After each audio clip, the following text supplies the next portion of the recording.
الحمد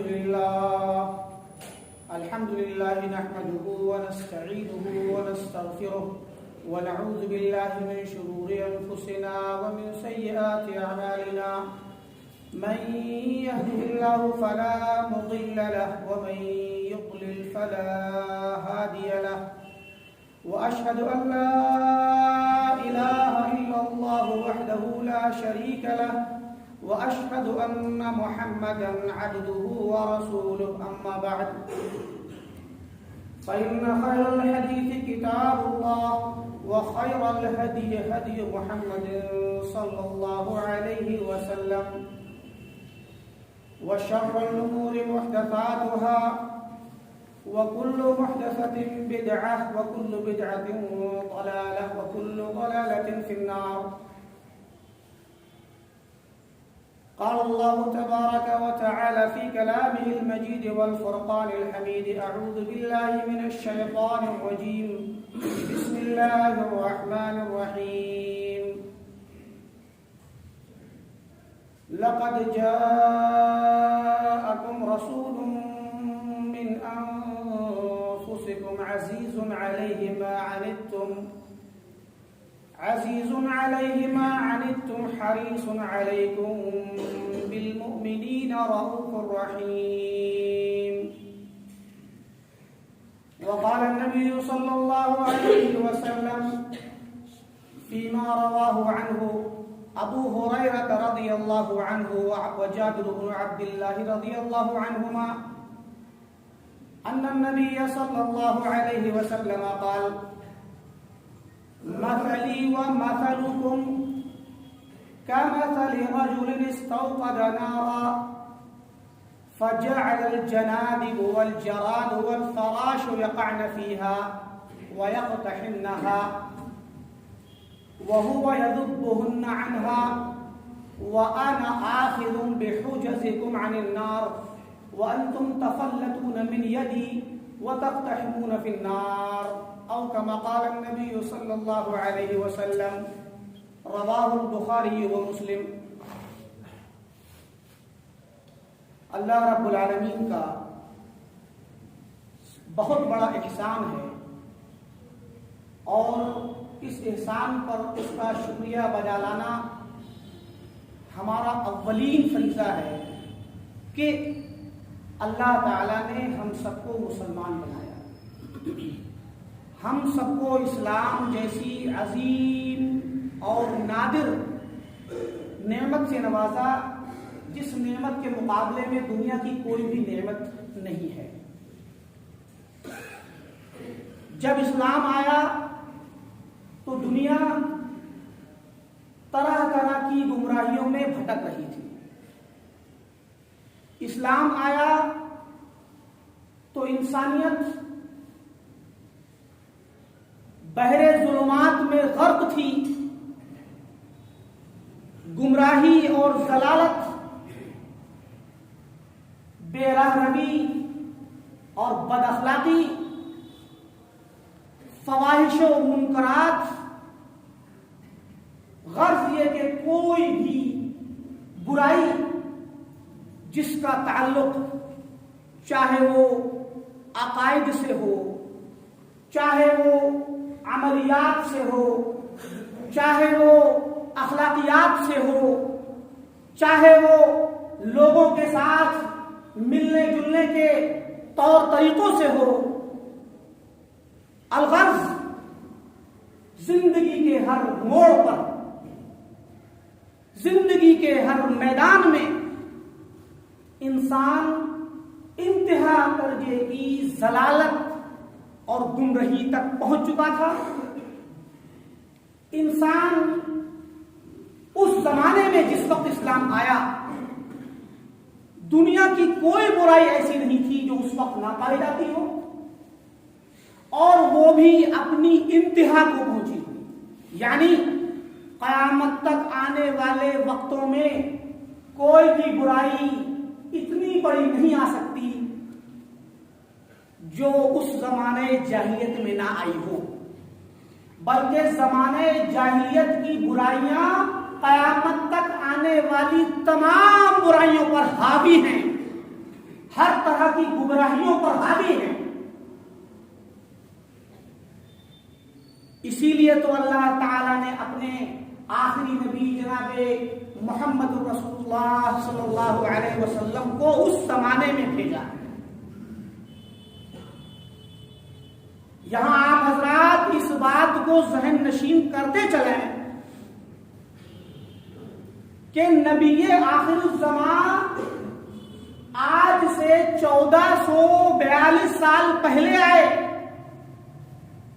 کوئی انسان سوچ سکتا ہے کہ بھئی آج کے زمانے میں تو برائی اور منکرات، الحاد، بے دینی، شرک اور بت پرستی، شہوت پرستی، انسان پرستی، جمادات پرستی، درخت، شجر، حجر، دنیا کی ہر چیز کی پرستش ہوتی ہے.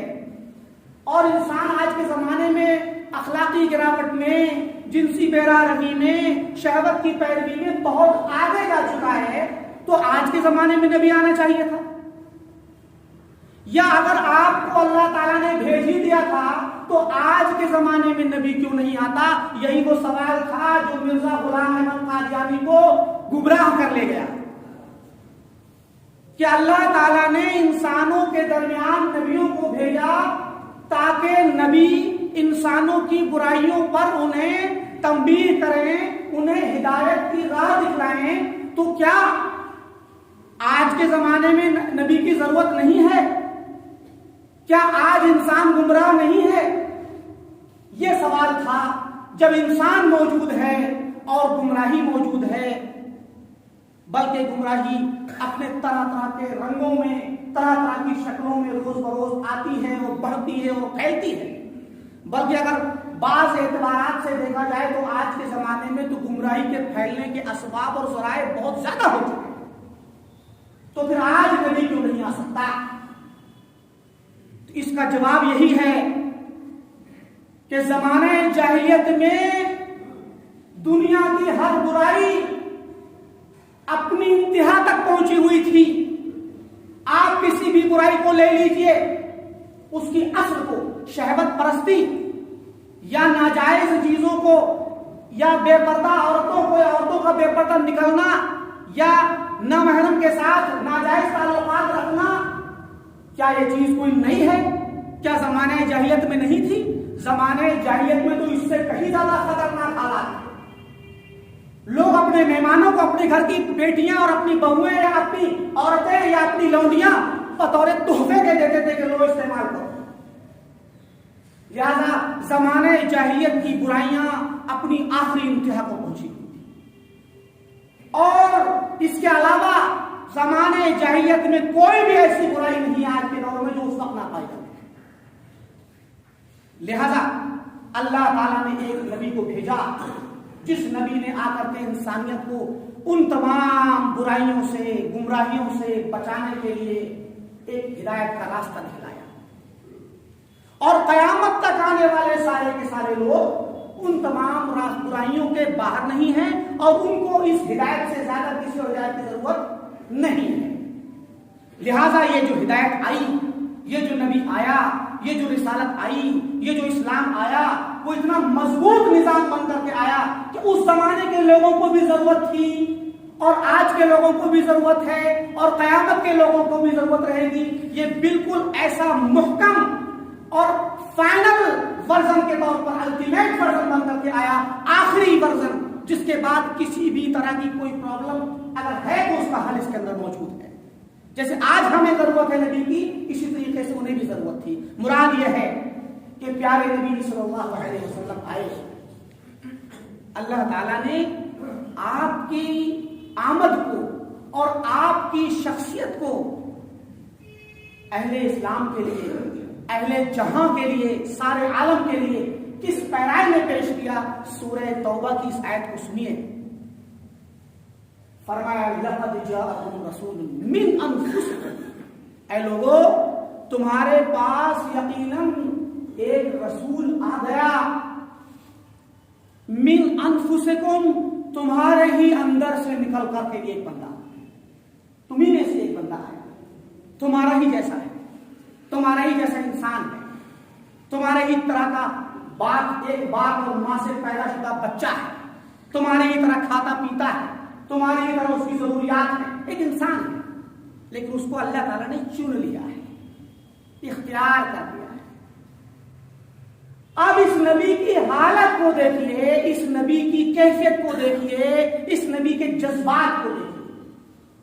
فرمایا عزیز علیہ ما عنتم، اس کی ذات پر، اس کے دل پر، اس کی طبیعت پر بڑا بھاری گزرتا ہے اگر تمہیں کوئی نقصان پہنچے، اگر تمہیں کوئی مشقت پہنچے تو اس نبی کی جان پر بن پڑے پر آتی ہے، جان پر بنا لگتا ہے کہ ہلاک کر دے گا اپنے آپ کو اپنی امت کی ہدایت کی خاطر، اپنی امت کو فائدہ پہنچانے کی خاطر، اپنی امت کو نقصان سے بچانے کی خاطر لگتا ہے ہلاک ہو جائے گا۔ بہت شاق گزرتا ہے اس نبی کے دل پر، اس کے نفس پر اگر تمہیں کوئی نقصان پہنچے۔ سبحان اللہ، جیسے کہ ایک ماں کو اپنے بیٹے کی چوٹ لگ جانے پر یا شیرخوار بچے کے رو جانے پر اس کا دل تڑپ اٹھتا ہے، بچہ بستر پر یا اپنے جھولے میں لیٹا ہوا ہو رو پڑے تو ماں اس کی آواز کو سن کر کے بلک جاتی ہے اور اپنے سارے کام دھام چھوڑ کر کے بھاگتی ہے سرپٹ کہ میرے بچے کو میں چھپا لوں۔ یہ دل میں جو ممتا کا جذبہ ہے، ماں کے دل میں جو ممتا کا جذبہ ہے، یہ جذبہ کیا دلالت کرتا ہے کہ بچے کو تکلیف نہیں ہونے دینا چاہتی ماں، بچے کی تکلیف پر تڑپ جاتی ہے۔ فرمایا عزیز علیہ ما عنتم، اس نبی کی ذات پر، اس کے دل پر، اس کے نفس پر بڑا بھاری ہے، بہت مشکل ہے، ناقابل برداشت ہے اگر تمہیں کوئی نقصان پہنچے، تمہیں کوئی مشقت پہنچے، تمہاری مشقتیں اس پر بھاری ہیں۔ حریص علیکم، یہ تمہارے لیے بڑا ہی حریص ہے، یہ نبی بہت حریص ہے۔ حریص کسے بولتے ہیں؟ لالچی، جو لالچی انسان، کہیں پر ابھی کوئی چیز آپ کو کم پیسے میں مل رہی ہو، مہنگی چیز مارکیٹ میں، آپ دوڑ کر کے جاتے ہیں کہ میں لے لوں، آفر مل رہا ہو، یا کبھی کوئی چیز فری میں ملنے لگتی ہے فی سبیل اللہ ہر کسی کے لیے، تو اس کو بھی لوگ جا کر کے جلدی جھپٹتے ہیں، یا ہمارے فائدے کا کوئی سودا ہوتا ہے تو ہم اس کو فوراً دوڑ کر کے جاتے ہیں کہ ہم اس کو بک کر لیں، کہیں یہ چیز ضائع نہ ہو جائے، ہاتھ سے نہ نکل جائے، اسی کو کہتے ہیں حرص، اسی کا نام ہے لالچ۔ یہی حرص ہے اللہ کے نبی صلی اللہ علیہ وسلم کے پاس ہمارے۔ حریص علیکم، تم پر حریص ہے، بے انتہا فکر مند ہے تمہارے لیے، چاہتا ہے کہ تمہیں فائدے کی بات بتلا دے، چاہتا ہے کہ تمہارا نقصان نہ ہو، تمہارا فائدہ ہو جائے، اگر نقصان ہو جائے تو بڑا شاق گزرتا ہے، اور اس کے بعد وہ چاہتا ہے کہ تمہیں فائدے کی باتیں بتلا دے، اور اس کے بعد خصوصی طور پہ کہا کہ بالمؤمنین رؤوف الرحیم، اور جو مومنین ہیں ان کے ساتھ تو رحمت اور رأفت کا برتاؤ کرنے والا ہے، رحمت عالم ہے، رحمت مومنین ہے، رحمت مسلمین ہے۔ یہ نبی مسلمانوں کے ساتھ، مومنوں کے ساتھ رحمت کا سلوک کرنے والا ہے، بڑا رحیم ہے، بڑا مہربان ہے، بڑا ہمدرد ہے یہ نبی۔ آخر اللہ کے نبی صلی اللہ علیہ وسلم کی ہمدردی کیا ہے؟ ہمارے لیے ہمدردی کیا ہے اللہ کے نبی؟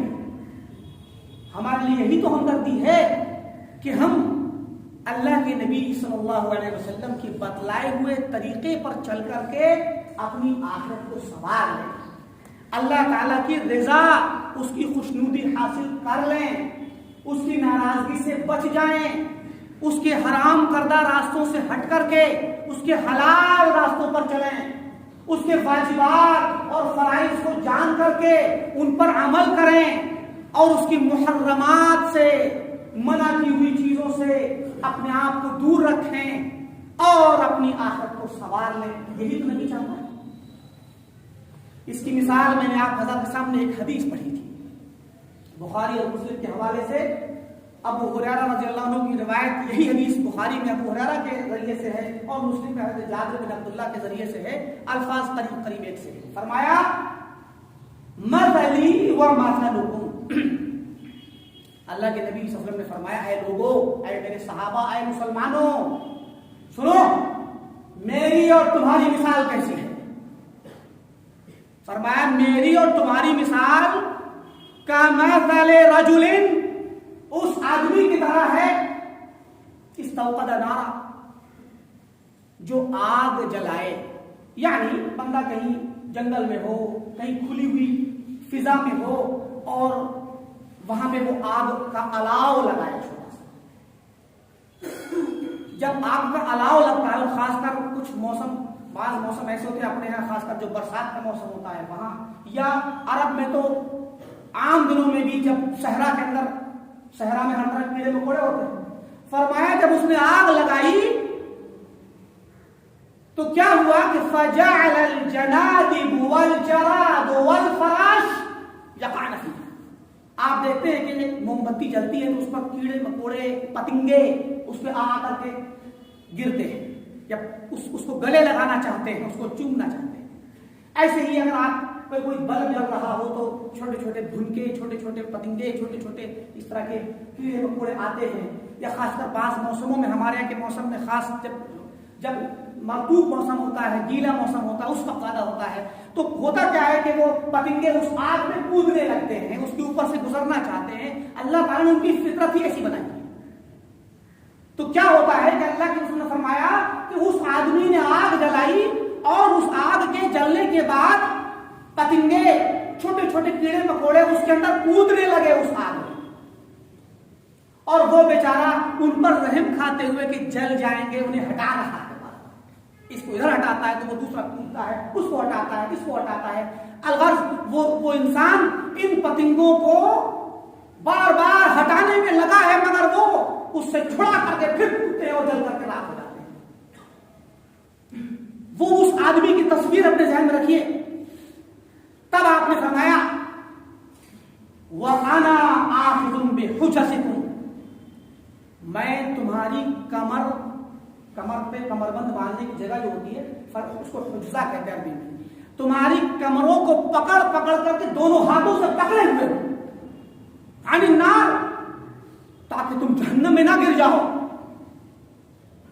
اگر کوئی آدمی کہیں آگے جا رہا ہو راستے پہ، یا کسی غلط جگہ کسی گڈھے میں گر رہا ہو، آپ اگر اس کا ہاتھ پکڑ لیں تو شاید آپ جلدی سے اس کو نہیں روک پائیں گے. آپ اس کا کندھا پکڑ لیں یا اس کا کپڑا پکڑ لیں پیچھے سے، نہیں روک پائیں گے. لیکن اگر آپ نے دونوں ہاتھوں سے اس کی کمر کو پکڑ لیا تو اتنا آسان نہیں ہے کہ وہ چھوٹ پائے. اور آپ کمر سے اس کو پکڑیں گے جس کو واقعی معنی میں بچانا چاہیں گے، جس کے لیے آپ کو ڈر ہوگا کہ خدا نہ خواستہ گر نہ جائے، میرا عزیز ہے، میرا دوست ہے، میرا ایک عام شخص ہے، آپ کو درد ہوگا کہ گر نہ جائے، تو دونوں ہاتھوں سے کمر کو پکڑ لیں گے. فرمایا میں بھی تمہاری کمریں پکڑے ہوئے ہوں، مگر تمہارا کیا حال ہے؟ وَأَنْتُمْ تَفَلَّتُونَ مِنْ يَدِي، تم میرے ہاتھ کو توڑا کر کے بھاگ رہے ہو. وَتَقْتَحِمُونَ فِيهَا، اور جہنم میں گرنے کے لیے بے چین. سبحان اللہ. یہ ہے اللہ کے نبی صلی اللہ علیہ وسلم کی مثال. آپ نے یہ مثال کیوں کی؟ کیونکہ آپ جو ہدایت کا علم لے کر کے آئے ہیں، قرآن و سنت کا جو علم آپ لے کر کے آئے ہیں، یہ علم ہمیں ہم وقت روک رہا ہے. گویا آج کے دن، آج کی تاریخ میں اللہ کے نبی کی ساری ہدایات اور تعلیمات ہمیں روک رہی ہیں جہنم میں گرنے سے، مگر ہم ہیں کہ ان تعلیمات سے اپنا پیچھا چھڑا کر کے جہنم کی طرف دیوانہ وار بھاگتے چلے جاتے ہیں. اسلام آیا تاکہ انسان اللہ تعالی کے ساتھ جڑے. اسلام آیا کہ بندہ اپنی تخلیق کا مقصد جان سکے. اسلام آیا تاکہ بندہ خود کو جانے، اپنے رب کو جانے، اس زندگی کے راز کو جانے، اور اس کے بعد اپنی آخرت کو بنا لے. اپنے آپ کو دنیا میں گمراہی سے بچا لے، اپنے اخلاقیات کو بچا لے، اپنے طور طریقوں کو بچا لے، اپنے رسم و رواج کو بچا لے، اپنے سماج کو بچا لے، اپنے ملک کو بچا لے، پوری انسانیت کو بچا لے، اور خاص کر اپنے آپ کو اور اپنے بیوی کو اپنی آل اولاد کو بچا لیں۔ یا ایھا الذین آمنوا قوا انفسکم واہلیکم نارا، اے ایمان والو تم اپنے آپ کو اور اپنے گھر والوں کو جہنم کی آگ سے بچا لو۔ یہ اعلان ہے قرآن کا، یہی اعلان ہے حدیث کا، یہی اعلان ہے کتاب و سنت کا، اور یہی مقصد ہے اللہ کے نبی صلی اللہ علیہ وسلم کو بھیجے جانے کا۔ مگر ہم ہیں کہ ہم ان تعلیمات پر کان نہیں دھرتے، ہم ہیں کہ ہمیں اس بات کی پرواہ نہیں کہ قرآن کیا کہتا ہے، ہم ہیں کہ ہمیں پرواہ نہیں کہ حدیث کیا کہتی ہے، ہم ہیں کہ ہمیں پرواہ نہیں کہ ایک مولوی ایک عالم منبر پہ کھڑے ہو کر اللہ کے نبی یا اللہ تعالیٰ کا کلام یا اللہ کے نبی صلی اللہ علیہ وسلم کا پیغام سناتا ہے تو کیوں سناتا ہے؟ ہمیں اس بات کی پرواہ نہیں ہے، اور ہم روزمرہ کی زندگی میں اپنے آپ کو اس دنیا کے اندر گھسائے ہوئے ہیں، غافل ہو چکے ہیں، بھول چکے ہیں آخرت کو، بھول چکے ہیں اپنے مقصد کو، بھلا دیا ہے اپنے زندگی کا اصل وہ مقصد، اور وہ راستہ ہم چھوڑ چکے ہیں جو راستہ سیدھے جنت الفردوس ہو جاتا ہے۔ کس کس مثال کو آپ لیں گے؟ ہمارے معاشرے کی کون کون سی مثال لیں گے؟ آپ ہر ہفتے جمعے کے خطبے میں اس طرح کی باتیں سنتے ہیں کہ ہمارے معاشرے میں کیسی کیسی برائیاں جنم لے چکی ہیں۔ اگر ابھی آپ نظر دوڑائیں تو ہزار برائیوں میں سے آپ کو وہ برائیاں نظر آئیں گی جو بعض موسمی بھی ہوتی ہیں۔ یہ رجب کا موسم ہے جہاں پر ہمارے یہاں بدعات، دین کے نام پر بہت ساری بدعات ہیں، بہت ساری شرکیات ہیں۔ اس کے بعد ابھی مناسبت سے آپ دیکھیے کہ یہ مہینہ فروری کا مہینہ چل رہا ہے۔ اس مہینے کے اندر پوری دنیا ایک دیوانگی کا اظہار کرتی ہے، ایک دیوانگی کی عید بناتی ہے جو 14 فروری کو منائی جاتی ہے، جو عیسائیوں، نصرانیوں، مشرکوں کے ایک بہت بڑے سینٹ اور ان کے بہت بڑے ایک راہب اور ایک بہت بڑے ان کے ایک جو گرجا کا بہت بڑا راہب تھا، ایک عالم دین تھا ویلنٹائن، یہ ایک مسیحی شخص تھا، یہ ایک پادری تھا، یہ کوئی ایک عام سا انجینئر اور ڈاکٹر اور کوئی بہت بڑا سائنسدان نہیں تھا، یہ ایک پادری تھا، ایک عالم دین تھا، ایک مولوی تھا نصرانیوں کا۔ اور ویلنٹائن اس زمانے میں روم کے اندر، یہ 3 صدی عیسوی کی بات ہے، 270 عیسوی کی بات ہے، آج 2000 چل رہی ہے نا، 2021، یہ 2022، یہ 270 کی بات ہے۔ ویلنٹائن ایک پادری تھا، جان لیجیے اس بات کو، یہ کوئی نوجوان کالج کا پڑھنے والا یا کسی کلب کا ممبر نہیں تھا، بلکہ یہ ایک پادری تھا، پادری، ایک مبشر، ایک دین کی تبلیغ کرنے والا، ایک مسیحی، ان کا دینی رہنما، دینی پیشوا، دینی امام تھا۔ اس ویلنٹائن کا کام کیا تھا؟ اس زمانے کے بادشاہ نے، روم کا بادشاہ جو کہ مشرک تھا، بت پرست تھا، اس وقت روم کے اندر نصرانیت کو بطور مذہب کے قبول نہیں کیا گیا تھا، بلکہ نصرانی لوگ اس وقت اس زمانے میں بہت بڑے مجرم کہلاتے تھے، کیونکہ سارا کا سارا ملک بت پرست تھا۔ وہاں کے بت پرست بادشاہ نے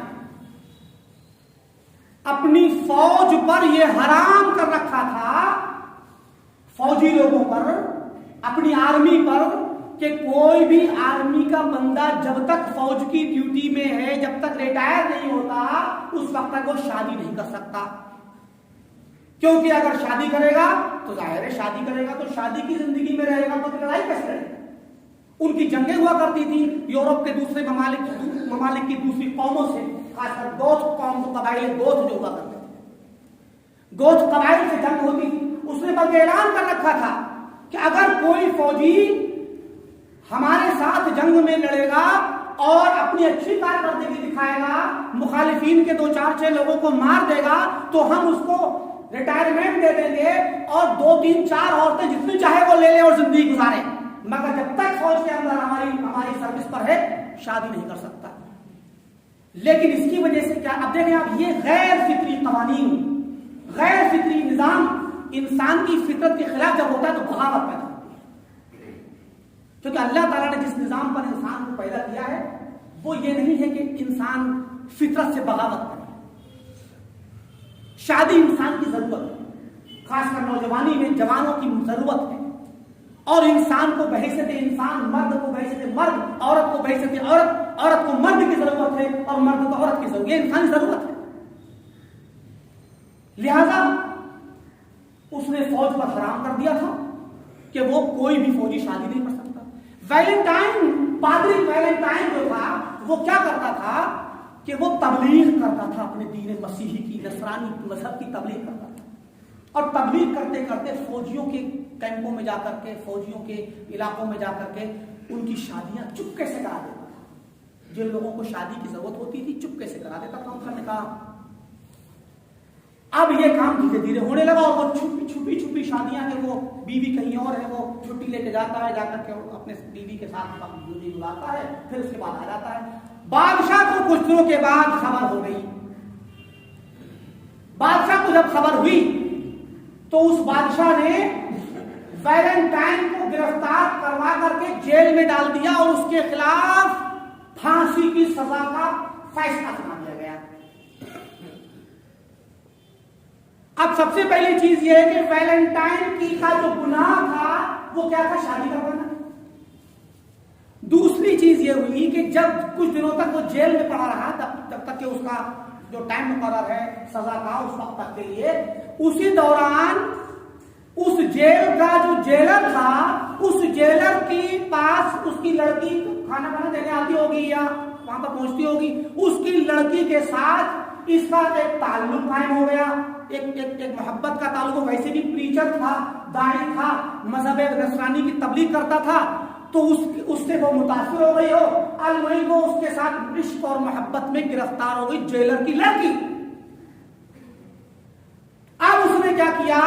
وہاں سے ایک خط لکھا اپنی محبوبہ یا معشوقہ کو، کہ کچھ بھی لکھا ہو، اس پہ لکھا محبت نامہ لکھا، اور اس پہ لکھا یور ویلنٹائن، تمہارا۔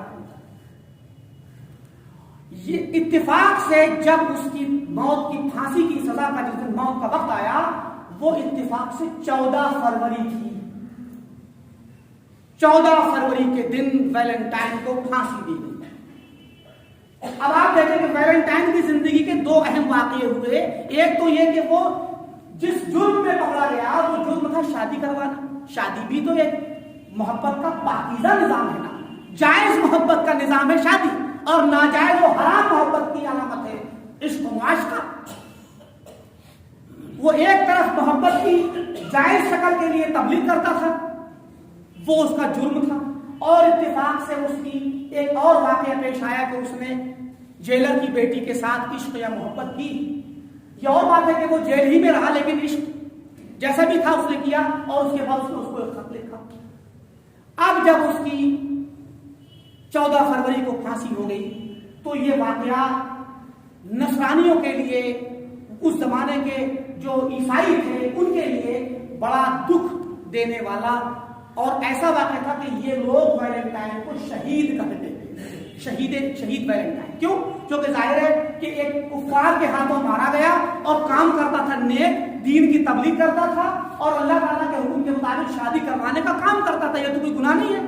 تو لہذا ایک نیک کام کرنے کی بنا پر اور ایک کافر اور بت پرست بادشاہ کے ہاتھوں سزا دیے جانے اور پھانسی دیے جانے کی وجہ سے اس کو وہ لوگ شہید تھے۔ اس کے بعد اس وقت 350 ہجری عیسوی کے وقت میں جب روم کے اندر وہاں کے بادشاہ قسطنطین نے جب عیسائیت کو قبول کر لیا اور اپنا مذہب بنا لیا، تو اس وقت پھر ویلنٹائن کی یاد جو ہے لوگوں میں اب ایک سرکاری طور پر یاد تازہ ہو گئی اور اس کو اسی محبت کے نام سے یاد کرنے لگا۔ اب آج کے زمانے میں جو نصرانی اور عیسائی دنیا ویلنٹائن ڈے مناتی ہے، اس کا وہ تو لوگ اپنے ایک امام اور ایک پادری، ایک عالم دین کی عزت میں اس کے لیے خراج تحسین پیش کرنے کے لیے اصلاً وہ لوگ جشن مناتے ہیں، مگر چونکہ اس کا تعلق ایک خاص مسئلے سے تھا، محبت یا شادی سے، تو پھر جو نوجوان یا یورپ کے موجودہ زمانے کے یورپ اور امریکہ کی بیرا روی کے شکار وہاں کے نوجوانوں نے اس والے مسئلے کو لے کر کے اس ویلنٹائن ڈے کو اپنی ناجائز محبت کو آگے بڑھانے اور اس میں طوفان بدتمیزی برپا کرنے کے لیے انہوں نے اس کو ایک موقع تلاش کر لیا اور اس کو علامت بنا لیا۔ گویا نصرانیوں کے یہاں اس عید کی اصل جو ہے وہ ایک مذہبی اصل ہے، اور آج انہی کی دیکھا دیکھی ہمارے مسلمان بھی اس کے اندر گرفتار ہو گئے۔ لہذا ہمارے لیے ضروری ہے کہ ہم ان تمام برائیوں سے بچیں جو غیروں کی ہیں، چاہے وہ ان کے دین کی ہوں، چاہے وہ ان کے اخلاقیات کی ہوں، چاہے وہ ان کی بیرا روی کی ہوں، کیونکہ ہمارا نبی ہمارے لیے جو چیز لے کر آیا ہے وہ ہمارے لیے دین اور دنیا اور آخرت کی بھلائی کے لیے۔ ہمارے نبی نے ہماری آخرت کو بچانے کے لیے، ہماری دنیا کو بچانے کے لیے، ہماری زندگی کو اللہ تعالیٰ کے مطابق گزارنے کے لیے ہمیں جو پیغام دیا ہے، مسلمانوں کا اور ہمارا سب کا فرض ہے کہ ہم اللہ کے نبی کی تعلیمات پر چلیں۔ اللہ تعالیٰ ہمیں اپنے نبی کی تعلیمات پر چلنے کی توفیق بخشے۔ اللہ تعالیٰ ہمیں کتاب و سنت کے مطابق زندگی گزارنے کی توفیق دے۔ اللہ تعالیٰ ہمیں یہود و نصارہ کی مشابہت سے بچائے۔ اللہ تعالیٰ ہمیں کفار کی مشابہت سے بچائے۔ اللہ تعالیٰ ہمیں غیروں کی مشابہت سے بچائے۔ اللہ تعالیٰ مسلمانوں کو اپنے دین پر قائم رہنے کی توفیق بخشے۔ اللہ تعالیٰ ہم جب تک اس دنیا میں رہیں اسلام پر رہیں، جب ہمارا خاتمہ ہو تو توحید پر ہو۔ وآخر دعوانا الحمدللہ رب العالمین۔ بارک اللہ لی ولکم فی القرآن العظیم ونفعنی وإیاکم بالآیات والذکر الحکیم، انہ تعالی جواد کریم ملک بر رؤوف رحیم۔